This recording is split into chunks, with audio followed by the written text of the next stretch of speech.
أعزائي مشاهدي ومتابعي برنامج أوضة وصالة، أهلا بيكم في حلقة جديدة من برنامجنا.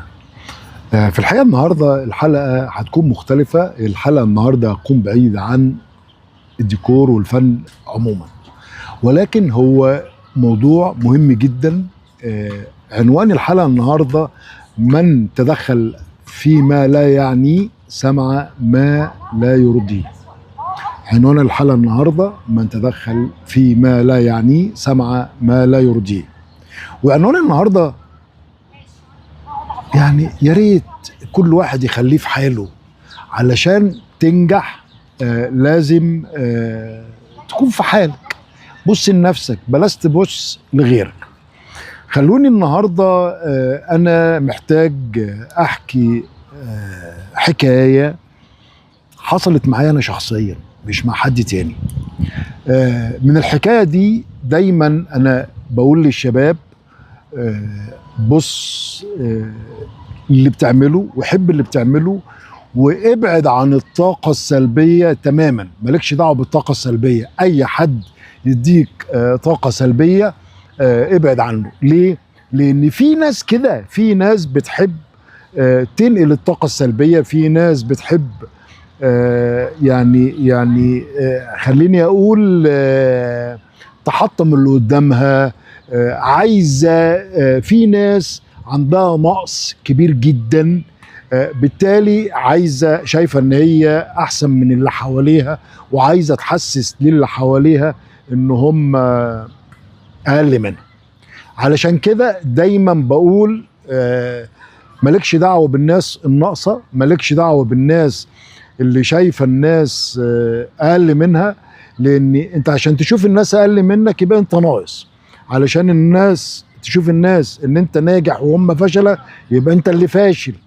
فخلوني احكي لكم حكاية دي من واقع الحياة، وبعدين ما اتحكتليش، هي حصلت معايا انا شخصيا. علشان كده انا بحب احكيها، وممكن احكيها مرة واثنين وثلاثة علشان الشباب يستفيد. انا كنت قاعد مرة في مكان وقاعد برسم.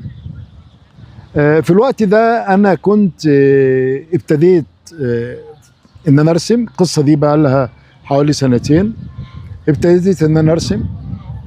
دايما ربنا سبحانه وتعالى اسمه الحق. ربنا سبحانه وتعالى يعني بيقف جنب كل مجتهد، يعني كل مجتهد وكل واحد عنده عزيمة وكل واحد مصر على النجاح، ربنا بيقف جنب منه وبيساعده. فخليني احكي لكم بقى. انا قاعد برسم، وكنت في الوقت ده لسه بادئ في الرسم، ولسه بادئ برسم وحاجات كده، وانا يمكن كنت بعيد عن الرسم بقى اكتر من 30 سنة، ولكن ابتديت. وفي الحقيقة الرسم يا جماعة، عايز اقول لكم برضو معلومة: الرسم ممارسة. يعني لو بعدت عن الرسم فترة تيجي ترسم تلاقي ايدك تقيلة ما تعرفش. فهو الرسم ممارسة، يعني لو قعدت سنتين ثلاثة علشان ترجع ترسم محتاج وقت تمرين علشان ترجع ترسم. بالتالي أنا كنت بعيد عن الرسم أكتر من 30 سنة، فعلا أكتر من كده. فجيت برسم لقيت أنا إيدي تقيلة يعني، فابتديت أمرن نفسي وأتعلم وأشتغل على نفسي وحاجات كده. وأنا قاعد في مكان والأطفال شايفين فنان بقى بيرسم وبتاع وملمومين حوالين منه وفرحانين، ولقيت واحدة سيدة فاضلة تقريبا في الخمسينات من عمرها، ولقيتها كانت قصيرة كده، وهي لابسة لبس يعني ما بيقولش ان هي فنانة، يعني كان لبس برضو مختلف شوية. انا ما بقولش وحش ولا حلو، ولكن لبس كان مختلف. وقفت قالت لي: وانت بترسم؟ قلت لها: انا يعني بحاول ارسم، وفي الحقيقه بقى لي فتره ما برسمش. وحكيت لها يعني انا كنت فاكرها ان هي حد سوي، ما كنتش فاكرها ان هي حد حقود وحد وحش وكده يعني. فعايز اقول لكم انا كنت قاعد برسم في نادي الرحاب بالمناسبه، يعني او الموضوع مش سر، وانا ما بخافش من حد، ودايما اللي في قلبي على لساني وبقول اللي بيحصل. طالما انت ما بتضرش غيرك خلاص يبقى انت تعمل اللي انت عايزه. يعني انا بعمل اللي انا عايزه طالما ما بضرش غيره. والمهم وقفت وقعدت تنتقد الرسمه لدرجه ان لو حد غيري كان رمى الالوان ورمى الفرشه ورمى الحاجه وبطل يرسم تاني. بس في الحقيقه انا خدت الموضوع باسلوب تاني. انا وقفت معاها فقلت لها طيب قولي لي اعمل ايه؟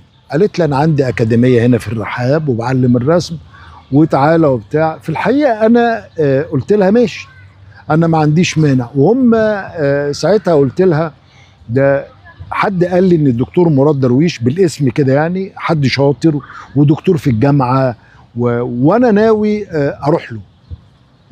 فقالت لي الدكتور مراد ده انا طالعه التانيه، ما هو ده الدفعه مش عارف اللي بعد مني حاجه كده، يعني اللي هي حتى قللت من علامه زي الدكتور مراد درويش. انا شايف ان الدكتور مراد درويش ده حد فنان تشكيلي موهوب، فنان تشكيلي شاطر قوي، بينقل العلم باسلوب متقدم جدا. عايز اقول لكم هو استاذي، وانا افتخر ان الدكتور مراد درويش من احد اساتذتي في الفن التشكيلي. فوقفت طبعا قعدت، فعرفت من القصه دي كلها ان هي بتعمل القصه دي علشان تضمني ليها للاكاديميه بتاعتها. في الحقيقه يعني انا يعني ما قلتش حلوه ولا وحشه، بالعكس هي قالت لي انت عندك صفحه على الفيسبوك فيها 700,000 متابع بتاعت فرنتشر. فقلت لها فقالت لي ده انا ما ببيعش اللوح، انت بتبيع. عايز اقول لكم ان انا لما ابتديت اتعلم الرسم كان بيحصل لي حاجه غريبه جدا يمكن ما بتحصليش دلوقتي، ان انا كل لوحه كنت برسمها كنت بنزلها على الفيسبوك، وبالتالي كانت سبحان الله بتتباع في وقتها. فقالت لي ده، فقلت لها بتقول لي انت بتبيع اللوحه بتاعتك؟ قلت لها انا عملت مجموعه لوح حوالي 3-4 لوح كان في الوقت ده يعني وباعوا. قالت لي يا ده انا من ساعه لما اتخرجت بقى اكتر من 20 سنه وما بعتش ولا لوحه. ونفسي اشتغل على نفسك واكبر، واوعى حد يقلل منك، واوعى حد يديك الطاقه السلبيه وتسمع كلام. سيبك من الناس اللي بيدوا الطاقه السلبيه وارميهم ورا ظهرك وسيبهم وخلاص. يعني عايز اقول لكم ان الحمد لله رب العالمين انا دلوقتي بقيت حضراتكم عارفين بقيت من الفنانين المعروفين، رغم ان انا يمكن مقل في الرسم شويه. عملت مجموعه لوح الحمد لله هايله، وربنا كرمني جدا جدا جدا. كل الناس بتعجب بالاعمال الفنيه بتاعتي. اشتركت في معارض كتير والناس حبوني.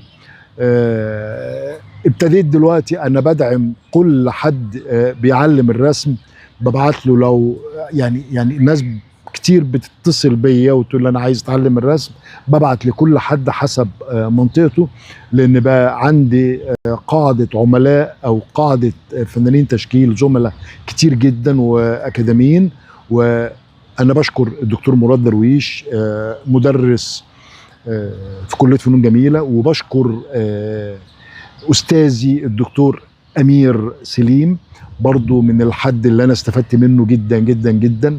عايز اقول لكم الدكتور مراد درويش والدكتور امير الاثنين فنانين تشكيليين هايلين. والاستاذه اللي كانت بتحارب هي انا ما بعرفش عنها حاجه دلوقتي، بس انا حبيت احكي الموضوع واحكيه تاني وتالت وعاشر علشان الناس ما تاخدش بالكلام السلبي، ما تاخدش بالكلام الناس اللي عايزه تقلل منها. لا، اشتغل على نفسك، انت احسن من اي حد يقلل منك. في ناس كده، في